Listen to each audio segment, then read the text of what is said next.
warahmatullahi wabarakatuh.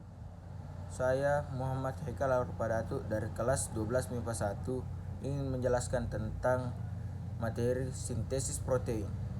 Sintesis protein adalah proses pembentukan partikel protein yang melibatkan sintesis RNA dan dipengaruhi oleh DNA. Sintesis protein berlangsung di dalam inti sel dan ribosom dengan bahan baku berupa asam amino. Terdapat 20 jenis asam amino. Jenis asam amino adalah jenis asam amino dalam sintesis protein ditentukan oleh DNA. Perbedaan jenis, jumlah, dan susunan asam amino menentukan jenis protein yang disintesis, misalnya enzim, hormon kreatin, atau hemoglobin. Dan yang kedua, saya ingin menjelaskan tentang mekanisme sintesis protein. Yang pertama yaitu transkripsi.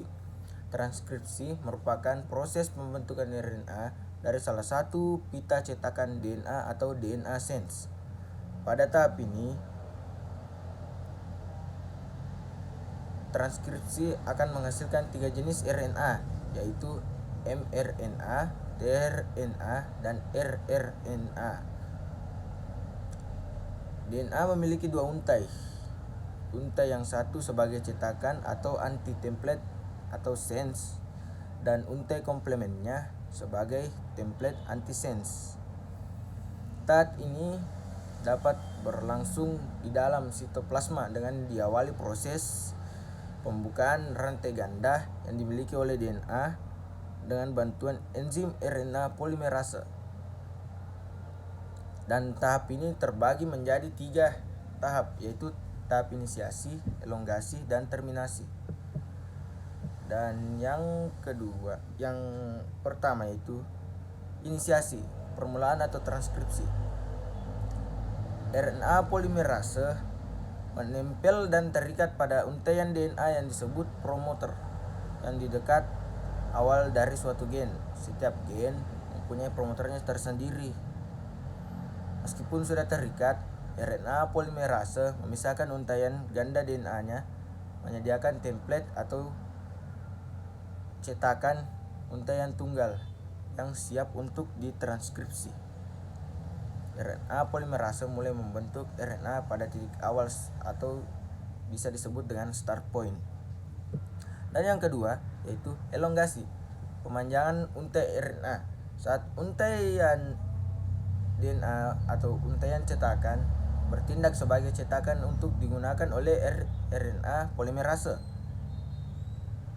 RNA polimerase membentuk molekul RNA keluar dari nukleotida, membuat sebuah rantai yang tumbuh dari 5 ke 3, dan RNA transkripsi membawa informasi yang sama dari untaian DNA anti-template atau coding.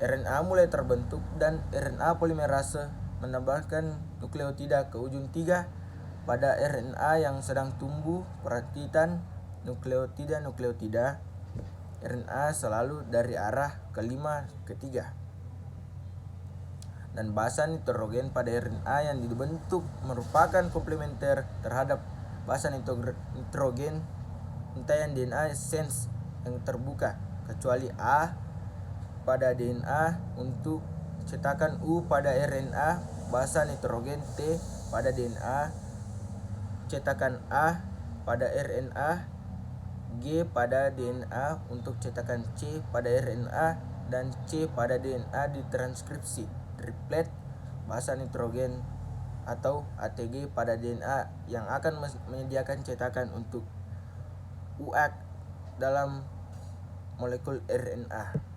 Dan yang ketiga yaitu transkripsi, dan kata lainnya yaitu terminasi atau pengakhiran. Urutan ini atau penjelasan ini memberikan sinyal bahwa transkripsi RNA ini telah selesai. Setelah ditranskripsi, RNA polimerase melepaskan hasil transkripsi DNA. Pada sel prokariotik, transkripsi berhenti tepat saat RNA polimerase berada pada titik terminasi.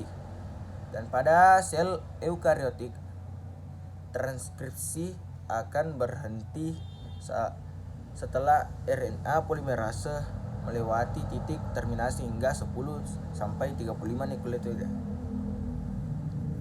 Dan setelah pembentukan RNA selesai, heliks ganda DNA menutup kembali RNA yang terlepas dari enzim RNA polimerase. Dan pada sel eukariotik, transkripsi RNA memiliki rentangan nukleotida, bukan pengkode atau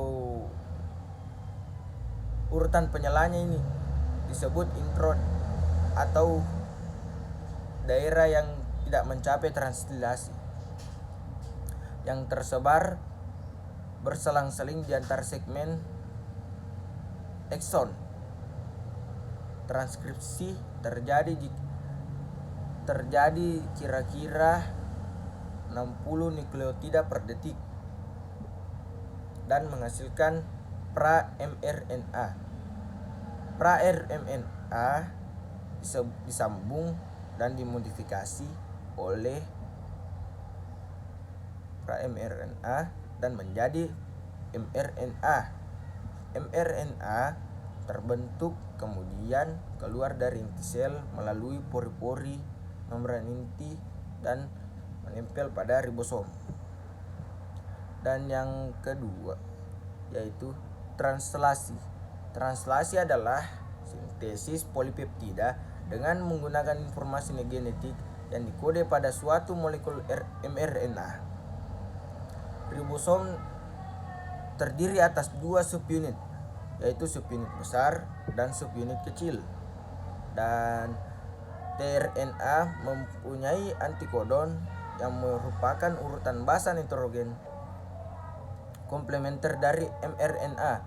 Setiap 3 urutan basa nitrogen, yaitu triplet pada mRNA, merupakan kodon yang akan menentukan jenis asam amino. Setiap asam amino digabungkan dengan tRNA yang sesuai oleh enzim sintetase tRNA aminosil. Translasi membutuhkan energi dari GTP guanosina 5-trisfosfat. Translasi mengikuti 3 tahap, yaitu sebagai berikut. A. Inisiasi translasi yang menjelaskan tentang subunit kecil ribosom berkaitan dengan molekul mRNA di ujung 5. tRNA inisiator yang memiliki antikodon atau UAC membawa asam amino metionin atau disebut MET dan melekat pada kodon inisiasi AUG. Metionin selalu menjadi asam amino awal dalam proses sintesis protein. Dan yang kedua yaitu elongasi translasi. Asam-asam amino ditambahkan satu persatu pada amino pertama.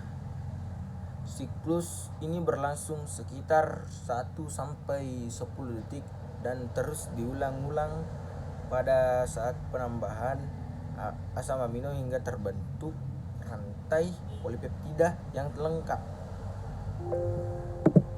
Siklus elongasi melewati 3 tahap, yaitu pengenalan kodon, pembentukan ikatan peptida, dan translokasi. Dan yang pertama itu pengenalan kodon mRNA membentuk ikatan hidrogen dengan antikodon tRNA yang baru masuk membawa asam amino. Dan yang kedua, pembentukan ikatan peptida. Molekul rRNA ini dari subunit besar berfungsi sebagai